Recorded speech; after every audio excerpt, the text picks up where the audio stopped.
नमस्कार दोस्तों, जय श्री कृष्णा, राधे राधे। आप सभी का ब्रज दर्शन व्लॉग में स्वागत करती हूँ। आज मैं आपको सुनाने जा रही हूँ ज्येष्ठ माह में जलदान का महत्व और जलदान की कहानी। तो आप ये कहानी अंत तक जरूर सुनिएगा और आपको कहानी पसंद आए तो आप इसे अपने परिवारजनों के साथ शेयर जरूर करना।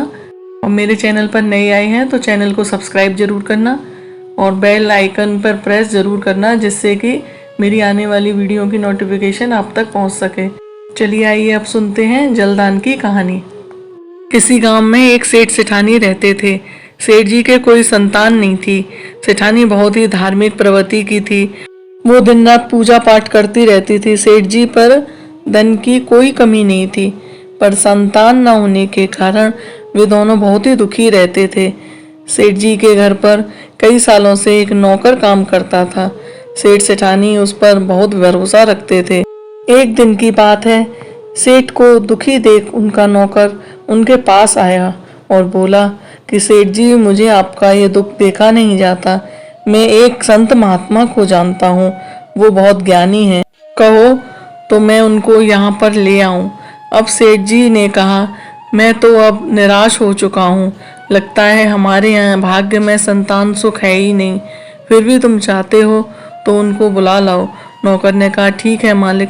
वो कहकर चला गया और एक दिन वो उन साधु महात्मा को ले आया। साधु ने उनका हाथ देखकर कहा, बेटा, तुम्हारे भाग्य में संतान सुख नहीं है। यह सुनकर सेठ सेठानी रोने लगे। कहा, बाबा ऐसा मत कहिए, कोई तो उपाय होगा। मैं अपनी सारी दौलत दे दूंगा, कुछ तो उपाय बताइए महाराज।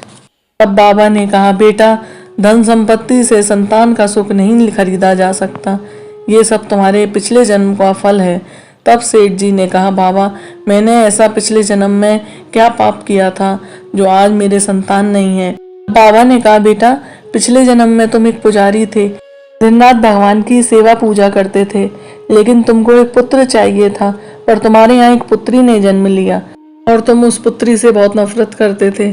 जब वो पुत्री 5 साल की हुई और वो एक दिन वो बहुत बीमार हुई, तो नफरत के कारण तुमने उसका इलाज भी नहीं कराया, जिसके उसकी मृत्यु हो गई। दिन रात भगवान की सेवा पूजा करने के कारण तुम्हें धन दौलत तो मिल गई इस जन्म में, लेकिन पुत्र की चाह में तुमने कन्या की हत्या का दोष अपने सर लगा लिया। इस कारण तुम्हारी इस जन्म में कोई संतान नहीं है।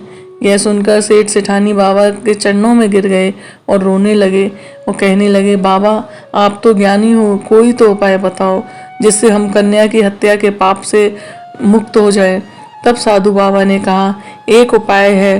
तुम ज्येष्ठ माह में पैदल गंगा तट तक जाओ और वहीं बैठकर शुद्ध जल का दान करो और प्यासों को जल पिलाओ। इससे तुम्हें इस पाप से मुक्ति मिल जाएगी। ज्येष्ठ माह में जल दान सबसे बड़ा महादान है। इस दान को करने से व्यक्ति के जन्म जन्म के पाप धुल जाते हैं, लेकिन ये दान संकल्प लेकर करना चाहिए। अगर बीच में तुमने ये छोड़ दिया तो तुम पाप के भागी बनोगे।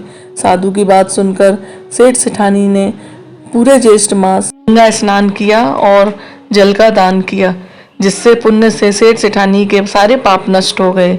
और कुछ समय के बाद उनके यहाँ एक कन्या का जन्म हुआ। वो बहुत प्रसन्न रहने लगे। इस प्रकार ज्येष्ठ मास में जो कोई भी गंगा स्नान करता है और जल का दान करता है, उसके जाने अनजाने में किए हुए सारे पाप नष्ट हो जाते हैं। तो इसलिए ज्येष्ठ मास में गंगा स्नान या पानी का दान तो जल दान अवश्य करना चाहिए। अगर आपको ये वीडियो पसंद आई है तो आप कमेंट बॉक्स में ज़रूर बताइएगा।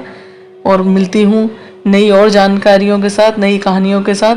तब तक के लिए जय श्री कृष्णा, राधे राधे।